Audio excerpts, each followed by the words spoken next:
Welcome back to the physics Churma, जहां पे concept है इतना सिंपल जितना कि चूरमा। बच्चों, सबसे पहले आप मुझे बताइए, यदि आप जेईई और नीट की तैयारी कर रहे हैं तो एक पार्टिकल को आप किस पोजीशन पे रख के डिस्टर्ब करें, स्टेबल इक्विलिब्रियम पे रखे या अनस्टेबल इक्विलिब्रियम पे रखे कि वो उस पॉइंट के अबाउट ऑसिलेट करे। जल्दी से कमेंट करके बताइए। बच्चों, जेईई एडवांस 2024 में इलेक्ट्रोस्टैट विद एसएचएम और ऑसिलेशन के कंसेप्ट पे एक सवाल आया। वो क्या कहता है, two beads each with the charge q and mass m are on horizontal non conducting circular loop of radius r।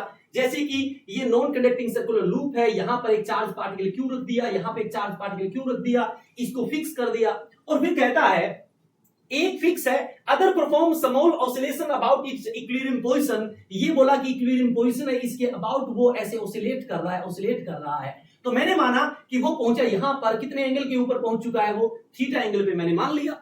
अब थीटा एंगल पे मान लिया, मैंने इनको मिलाया, मैंने इनको ऐसे आपस में मिला दिया, यहां चार्ज पार्टिकल आपका पहुंच चुका है। अच्छा, एक बात बताइए बच्चों, ये आपको दिख रही है एक ट्रायंगल, ये आपको दिख रही है एक ट्रायंगल। इस ट्रायंगल में ये भी रेडियस आर है, ये भी रेडियस आर है।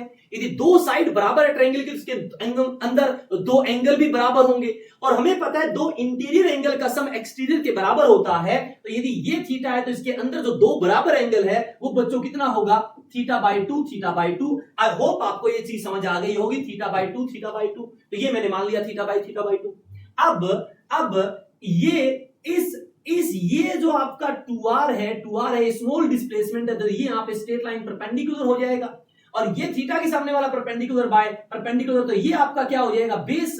यदि ये 2r है और ये एंगल थीटा बाई टू है तो बेस कितना आएगा, 2r cos theta by two. Base कितना हो गया बच्चों, 2r cos theta by two. अब जब ये चार्ज पार्टिकल यहां होगा और ये क्यू चार्ज पार्टिकल जो फिक्स वाला है इसको रिपेल करेगा और इस साइड फोर्स कितना लगाएगा, क्यू यानी कि के क्यू तो क्यू स्क्वायर डिवाइड में, इनके बीच में गैप कितना है, 2r cos theta by two, तो ये आएगा 4r square cos square theta by two और इसको मैंने नाम दे दिया F force.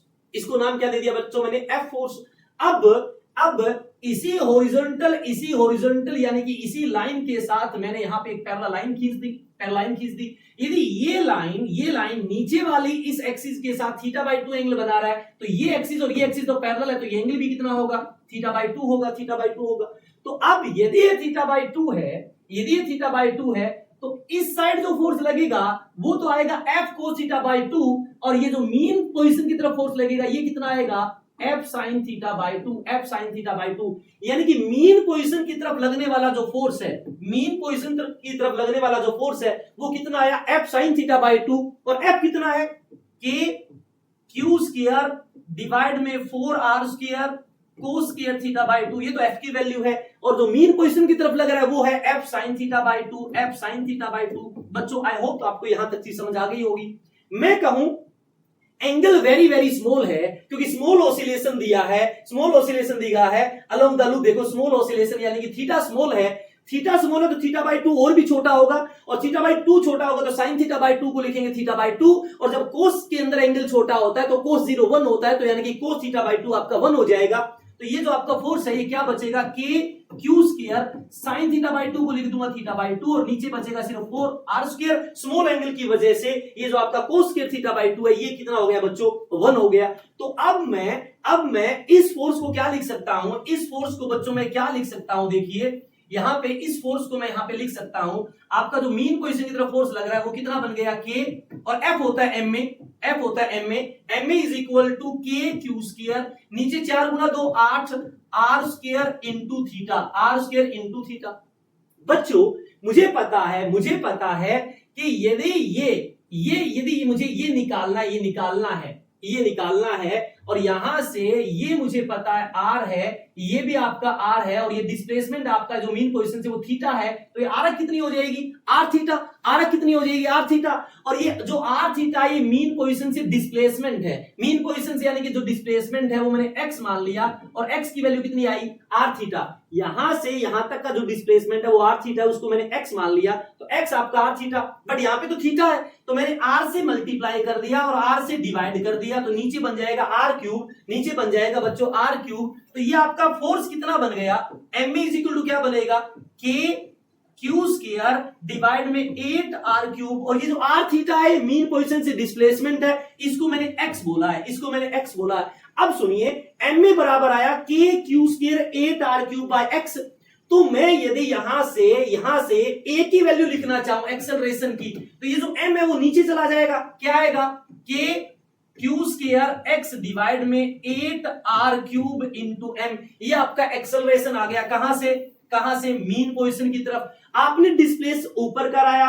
Acceleration mean position की तरफ लग रहा है, तो आगे साइन किसका आएगा माइनस का, और यदि फोर्स मीन पोजीशन की तरफ लग रहा है, ऑसिलेशन कर रहा है, तो मुझे पता है कि ये एसएचएम का एक्सेलरेशन है, और एसएचएम का एक्सेलरेशन बच्चों ए इज इक्वल टू होता है माइनस का ओमेगा स्क्वायर एक्स, माइनस का ओमेगा स्क्वायर एक्स। जब मैं इसको कंपेयर करूंगा ए एक्सेलरेशन एक्स से एक्स और माइनस से माइनस, तो बचा हुआ आपका ओमेगा स्क्वायर है, तो बच्चों omega square is equal to कितना आया k q square 8 r cube m. I hope आपको यह सवाल समझ आ गया होगा।